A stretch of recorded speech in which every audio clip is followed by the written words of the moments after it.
ہمارا دفاع کر رہے ہیں. 17 دن لڑائی کے بعد وہ ہماری بات مان گئے کہ آپ درست کہہ رہے ہیں.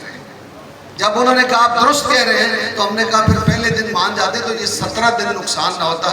انہوں نے پھر جو ہمارے اوپر ڈنڈا لے کے کھڑے تھے، بندوق بھی تھی، کیمرہ بھی تھا، ڈنڈا بھی تھا، اور سارا دن ہمیں یہ دبایا جاتا تھا. ایک بریگیڈیئر صاحب نے مجھے کہا کہ فلاں تاجر ٹیکس نہیں دیتا ہے، فلاں دکاندار ہے بلو ایریا کا، اس کی فائل پہ 2000 روپے لکھا ہوا ہے. میں نے کہا بریگیڈیئر صاحب آپ کو کیا، آپ کو ہم نے خوبصورت وردی پہنائی ہے، آپ کو اڑدلی دی ہے، گاڑی دی ہے، اتنے پیسے خرچ کیے ہیں کہ میں اگر گننا چاہوں گا تو گن نہیں سکوں گا. تو آپ مہربانی کریں، آپ کو کیا پتا اس کے نیچے دستخط آئی ٹی او کے ہیں.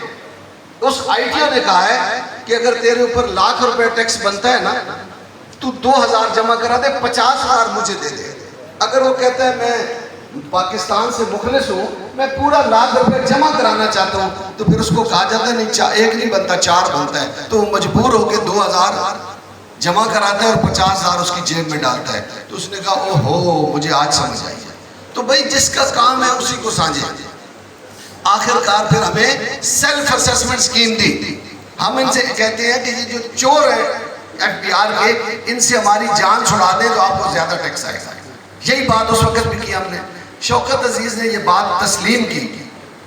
اس نے ہمارے ساتھ فیصلہ یہ کیا کہ آپ جائیں، سیلف اسیسمنٹ سکیم دیتے ہیں، لیکن ایک مہربانی کریں، آپ نیچے نہیں جائیں گے، جو آج دے رہے ہیں وہی جمع کرائیں گے. میں نے کہا جی ہم 10% بڑھا کر پورے ملک میں جمع کرا دیں گے.